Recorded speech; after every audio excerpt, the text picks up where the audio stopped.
Hi, I'm Jewel Clark, and I'm here with Western Hills Access Television at Telstar Middle and High School on April 28th, 2017. And I'm here with Wayne Howe, who's doing the camera work, to film some of the District Science Expo taking place here today. We have exhibitors from the elementary school. We have exhibitors from the high school. I guess those are all volunteer exhibitors. All of the students in the middle school are required to exhibit. And then we have outside exhibitors that have also brought in science stuff. So we're going to go around and talk to some of the students and see what they have to say.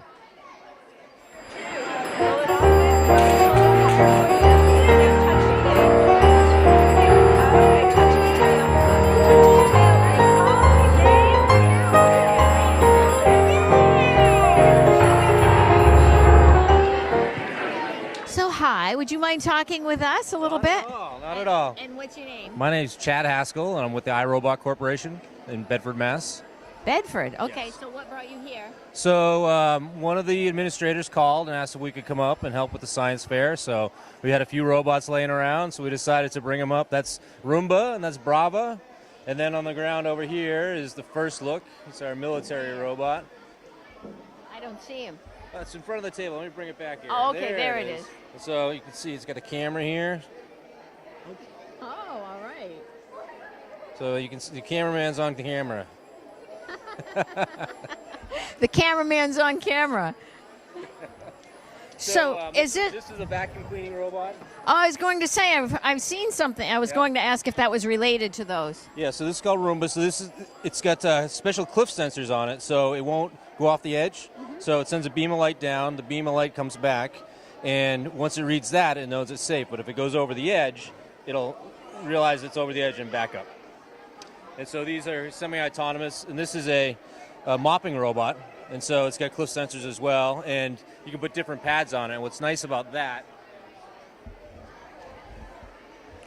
so when it's done, you can. This is a dry pad for the dry surface, but you can put cleaning pads, and it'll shoot water out.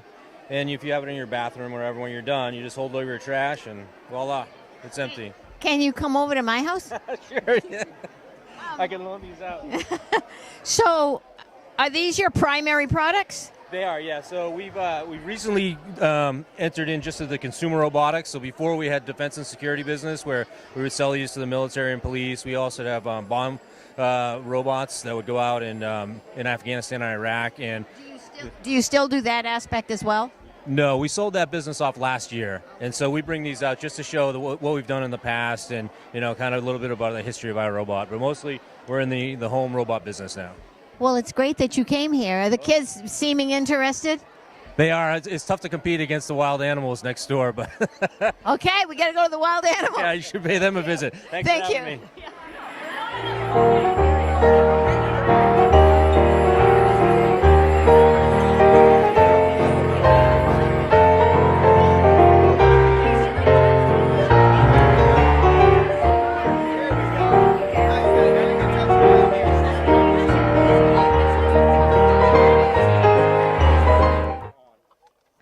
So now we're actually literally outside here at the Science Expo with Sam Corriveau.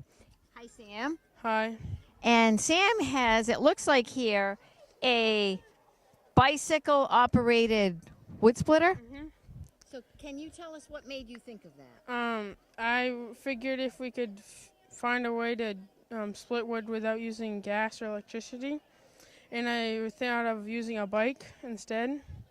Well, I think that's an excellent idea. And could you demonstrate it for us? Mm-hmm. All right, and you've got your mom over here, Seneca, helping out? Mm-hmm. Should I get out of the way? Well, if you want to. Okay.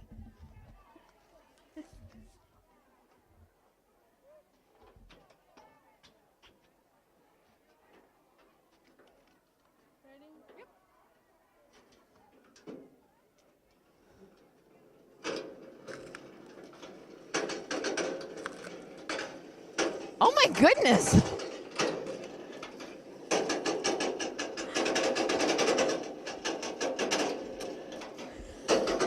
That's awesome! That's awesome, Sam. That's awesome.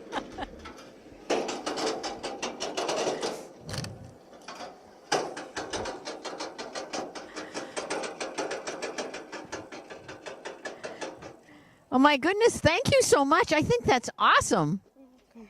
Did you have fun doing it? Uh-huh.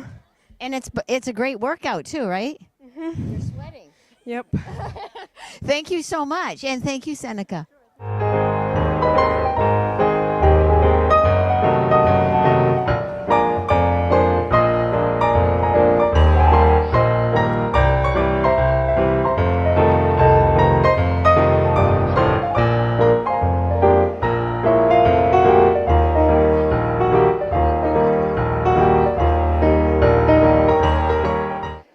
So we're here now with E.B. Hoff, and E.B. has a science project on dog versus dog, right? Yes. So tell us a little about it. So basically the dogs were seeing, I was seeing how fast the dogs could retrieve a blocked treat, and the Pomeranians were fastest. And how many dogs did you experiment with? 6. And do you remember what types they were? Yes, it was 2 Pomeranians, 2 Lhasa Apsos, I might be pronouncing that wrong, and 2 Pit Bulls. All right. And the Poms beat the Pit Bulls. Yes, they did. So do you know why this happened? Is it because they're closer to the ground and they can travel faster? I'm not sure. It might be because one of the Pit Bulls was only like a puppy, so the Pomeranians have had more time to be smart. I love that. Did you enjoy it? Yes, it was very fun. Did it take you a long time? Not really, because the tests themselves only took 10 minutes. It was just figuring it all out, all the prep work? Mm-hmm. Well, thank you so much for talking with us. You're welcome.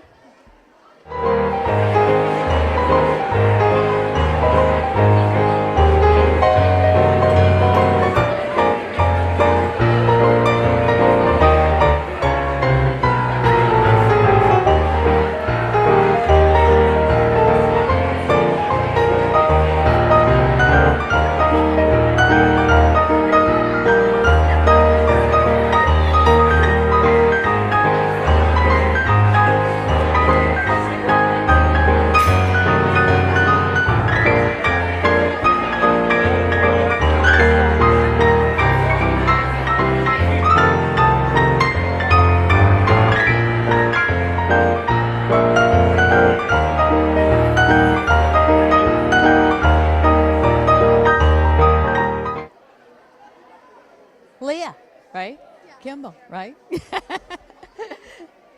Okay, so now we're here with Leah Kimball, who has a project on popcorn, I believe. So she'll tell us what this is about. Okay, so I did a project on popcorn, and my hypothesis was that I thought Newman's brand of popcorn would pop the best because it's all natural ingredients, and I thought that Hannaford brand would have the most kernels left because it was the cheapest popcorn. And my procedure was that I used the popcorn button on the microwave instead of the amount of time suggested on the package. I counted how many kernels were left in the bag that did not pop. The kernels were on the button that said popcorn button, and it was for 3 minutes. And my hypothesis was wrong. What actually happened was that, so my results were surprising. The Newman's actually had the most kernels left in the bag, which had 137, and it took me 5 times to actually count through it. And Orville Redenbaker had the least kernels, and that's what this popcorn is, and I have some free samples. And these are my observations. It said what, ruin, not really ruin my project, but something that didn't really happen that I couldn't really, I don't know. But yeah, was that on the Quinn bag, it said do not use popcorn button, but in order to do my experiment I had to, so it kind of set off the alarm and burned most of the bag. And it said on the popcorn button do not use, and it's made from organic ingredients, and it was the second brand that had a lot of kernels unpopped. It makes me wonder if the organic popcorn would pop better on the suggested time on the bag, but that was the cheapest popcorn, so I wasn't sure what would actually happen. But if I redid this project, I'd probably want to make my title pop it like it's hot or something funnier and kind of pop out more. And I would also like to make it more colorful because I used red and yellow, and I would want to bring each kind of popcorn brand with bowl 5 different bowls of which different popcorn brands were in it, and I think that would be better. But Have you ever used a hot air popper? yes, my mom has one at home, and we usually use that now because the microwave popcorn, our microwave's really hot, and whenever we put it on like 3 minutes, it like burns most of it. But on this one, Orville Redenbaker, it didn't burn, which was surprisingly because our microwave gets really hot. When I've used Orville Redenbacher, it flies out of the dish from the hot air popper and hits me and burns me. Yeah, it hurts. I've done that before, and it like pops out and it hit my mom, and it gets all over the floor, and then I have to sweep it up and do that. But Yeah, it's kind of dangerous. Thank you so much. you're welcome. Did you enjoy doing your experiment? I did. It was a lot of fun, and I think it'd be fun to do it again. Thank you so much.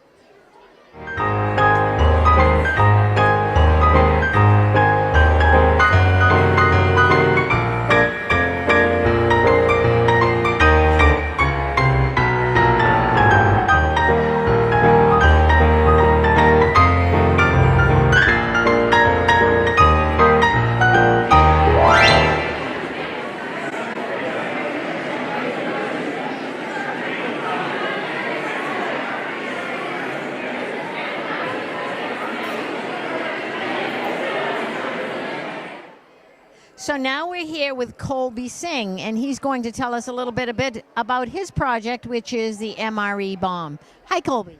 Hi. So, what is this all about?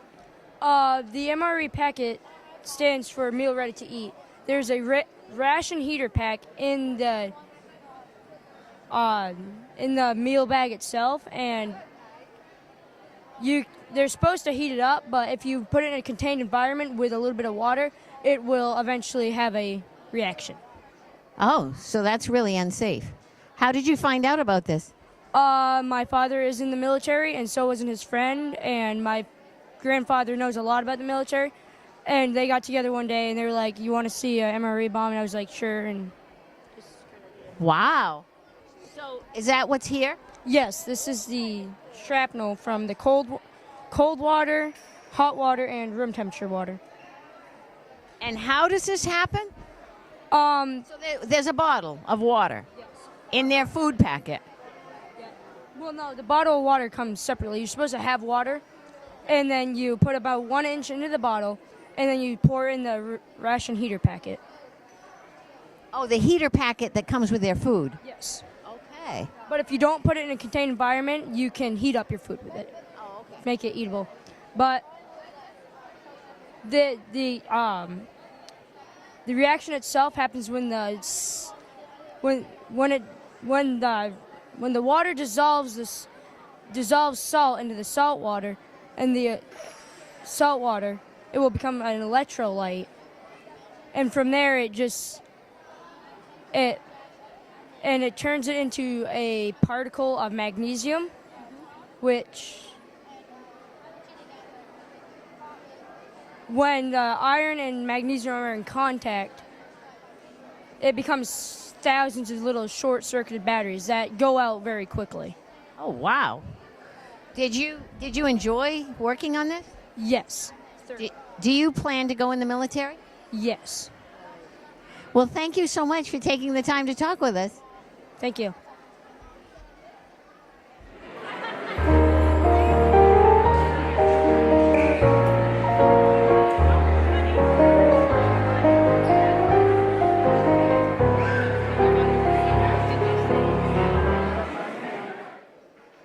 So now we're here with Tanner McLean, who has conducted his experiment on maple sap. Does size matter? Hello, Tanner.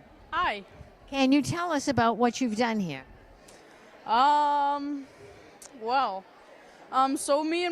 It's very, very controversial whether bigger maple trees put out more maple sap than smaller trees. And so I thought that would be a great thing to test. And so I have many, many, many maple trees around my house. And so I tested on those, and I found out that the bigger trees do put out more, but the smaller trees put out more sweet sap. Oh, that's interesting. And it always went that way. Yeah, always, always, always. It was consistent. Yes, it was. And I went over just about anything I could find, any controversial topic with maple sap that I could, and this one was the one that I could test at my house. And so then did you boiled the sap down and made some syrup? Yeah, I did. I should have saved a little bit of sap and kept it just to show what it looked like and so that people could taste it, but I didn't. Well, it's okay because this was your experiment. You didn't have to convince us all because you did it and you proved what your hypothesis was, correct? Yeah, I did. Do you generally gather sap? Is that something you do all the time, each year, each spring? Yeah, we do. We do it every year. And I brought a little bit of syrup along and some vanilla wafers just for people to taste. Wayne, would you like some syrup? Off camera. Okay. Well, I'm going to try some. Now, did you mix all of your sap together to make the syrup? But you were tasting the sap first and found out it was sweeter from the smaller trees. It's very delicious. You're a very good maple syrup maker. Have you ever gathered sap from a birch tree? No, I haven't. I've heard that you can make syrup out of that, but I wanted to, but we don't have enough alive birch trees on our property to do it. well, thank you so much for sharing your information with us, and I think it was very interesting. Well, it was very interesting. It was very fun to do it. Oh, good. That's good. Thanks.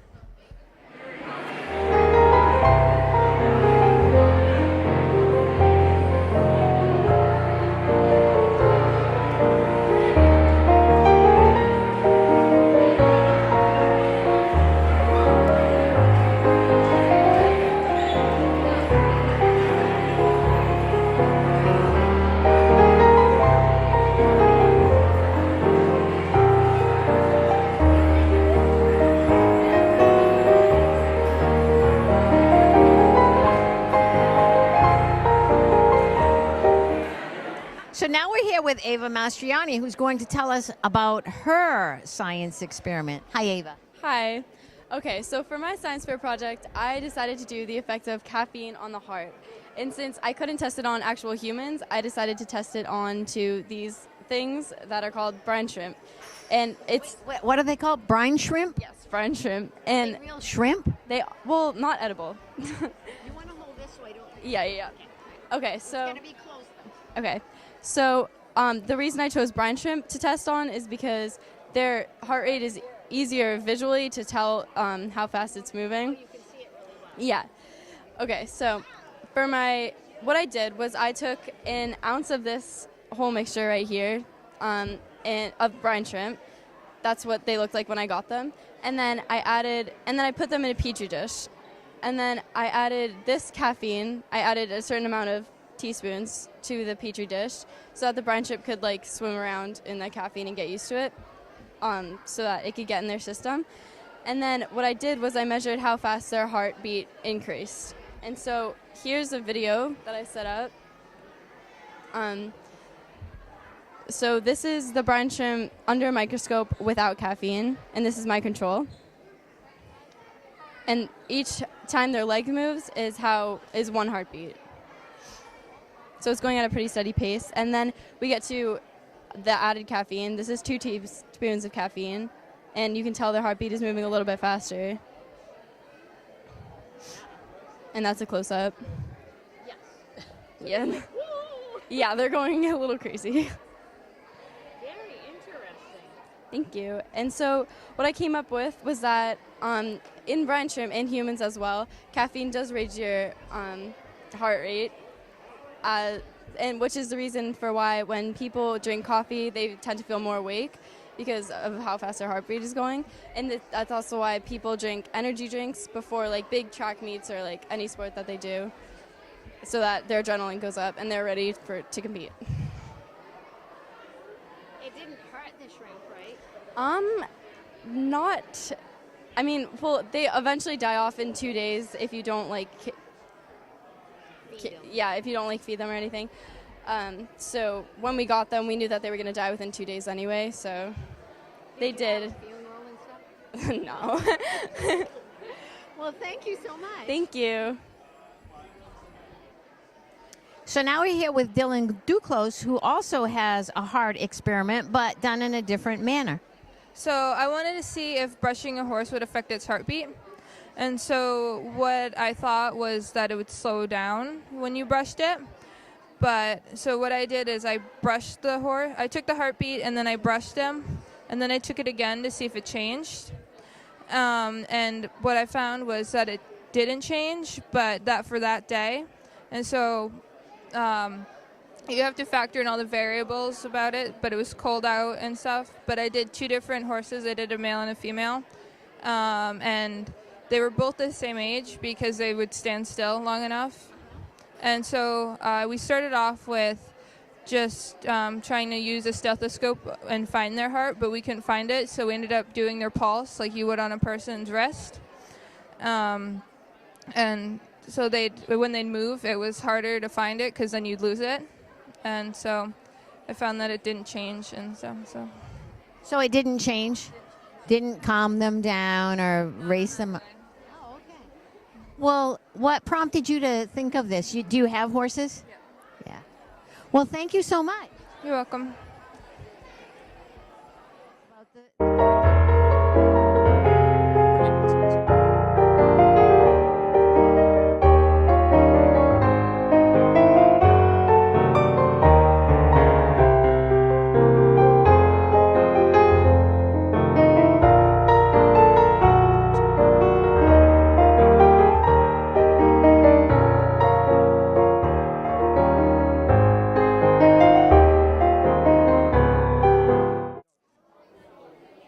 Okay, now we're here with, we were with Aaron Vermette, who took off, and Zach Stone, who did an experiment called regular Coke versus Diet Coke. And I'm going to give the mic to Zach, and he's going to explain exactly what this project is about. All right, so what we did is we took regular mint Mentos and put 5 into each of the Coke and Diet Coke to test their reaction. And as shown here, this one had 70 centimeters high, while the Diet Coke had 1.3 meters high geysers. How? I'm way out of the loop, so I didn't know this happened. How long did they stay in there to do that? Almost instantly. Then we had, as soon as we dropped the Mentos in and they hit the bottom, the carbonation led them to shoot up.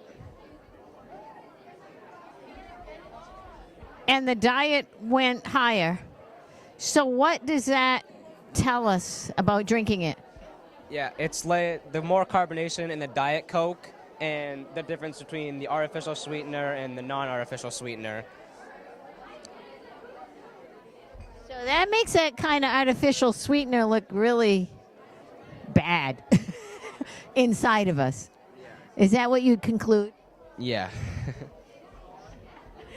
Did you enjoy doing your experiment? Yeah. Did you know this is the way it would end up? I didn't know which one was going to shoot higher, but now we know. The Diet Coke is more reactable.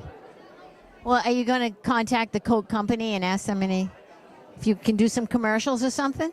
I don't think so. Well, thank you so much for talking with us. No problem.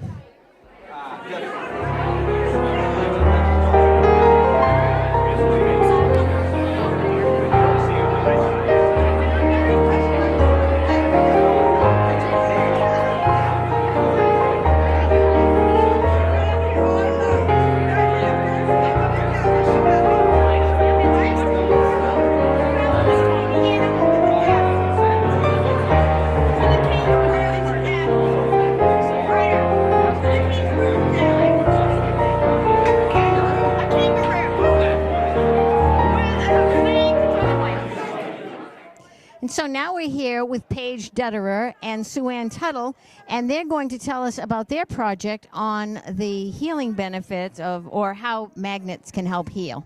So we're going to give the mic to Paige, and she'll hold it up close. Okay.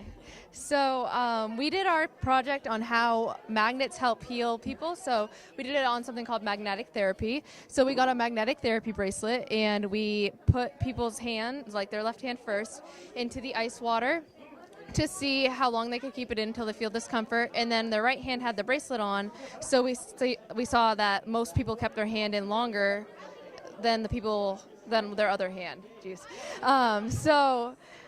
This works because it helps like open up your blood vessels, so it will attract all the metals in your blood and open up your blood vessels to promote healing and to relieve pain and keep your hand warmer while it's in the ice.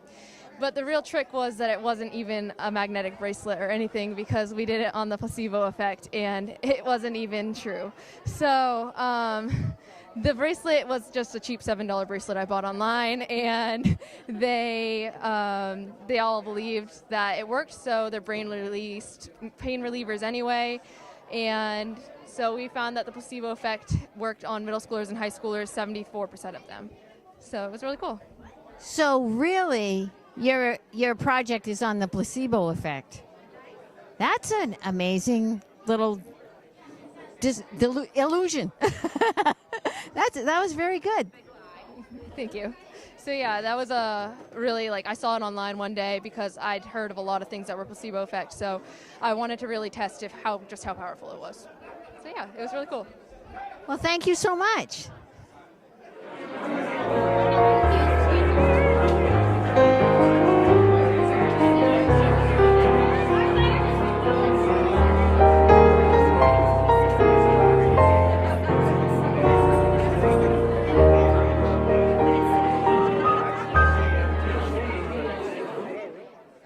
So now we're here with Jeremiah Richardson from the high school, who's done an experiment on beard perception. And as you'll see, he probably has experience with this. So we're going to give the mic to Jeremiah, and he can tell us about his experiment.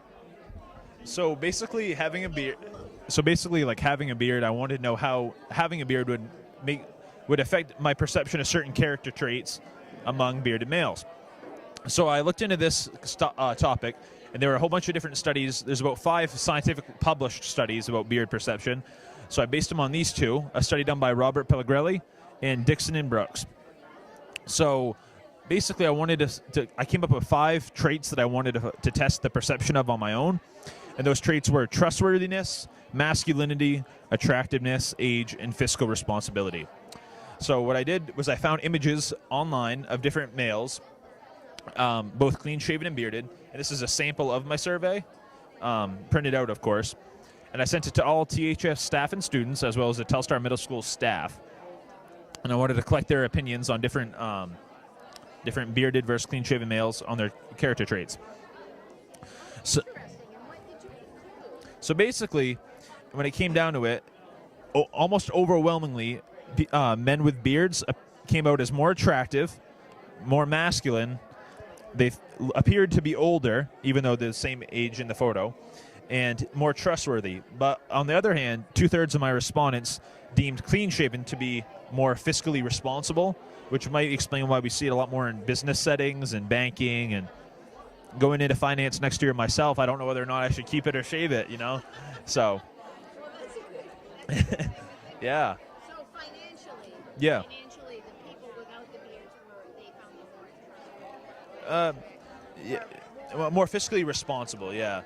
So it's a happy medium because men with beards, the exact percentage out of my 65 respondents were 81.5% of my respondents thought that bearded men appeared more trustworthy. But on the other hand, about 66.6, so about 2/3 of the respondents thought that fiscal responsibility was stronger in men who are clean-shaven. So it's about finding the happy medium between being fiscally responsible and being trustworthy. Well, thank you very much. That was a very interesting experiment. Thank you.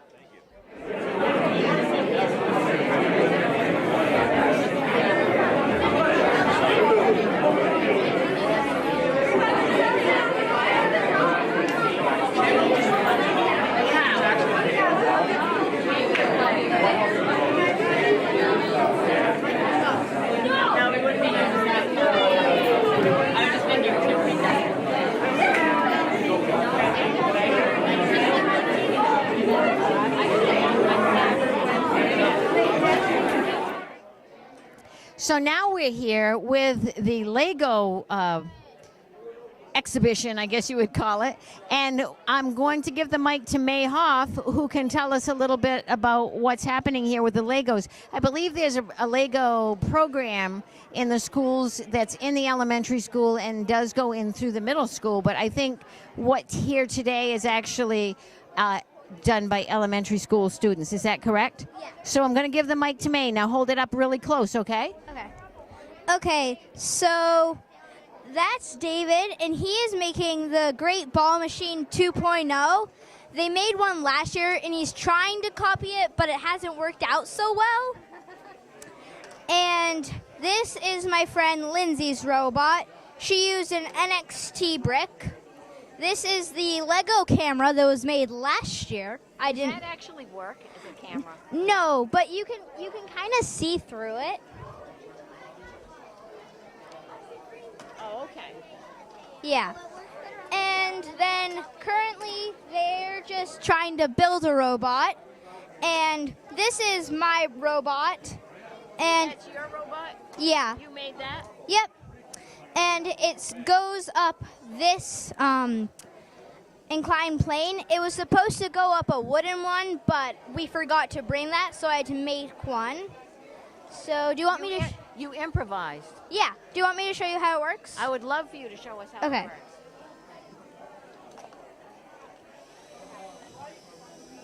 So basically it's going to go up there. And currently, mine's the only one that can go up it because it has those traction wheels. But these ones, they don't work as well. Do they spin? Yeah, these spin, but they don't work as well because they don't have enough traction. Like that, if this was on a robot, it would go up perfectly. So if you put one of those bands on these wheels, it would probably go up. Yes, but since it, because these, they like dig into it and they push it forward, whereas these, they're just wheels like you have on a car.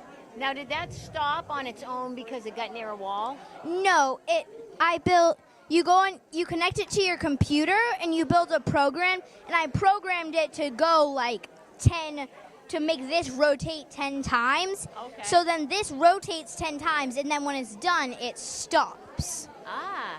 Did you see the robot exhibit in the gym? Yes. That a company from Massachusetts came up and did? Yeah. It was interesting, huh? Yeah. Yeah. Maybe you could build something like that at some point. You probably got it. Maybe you could Yeah. make this clean the house like their stuff did. Yeah, probably.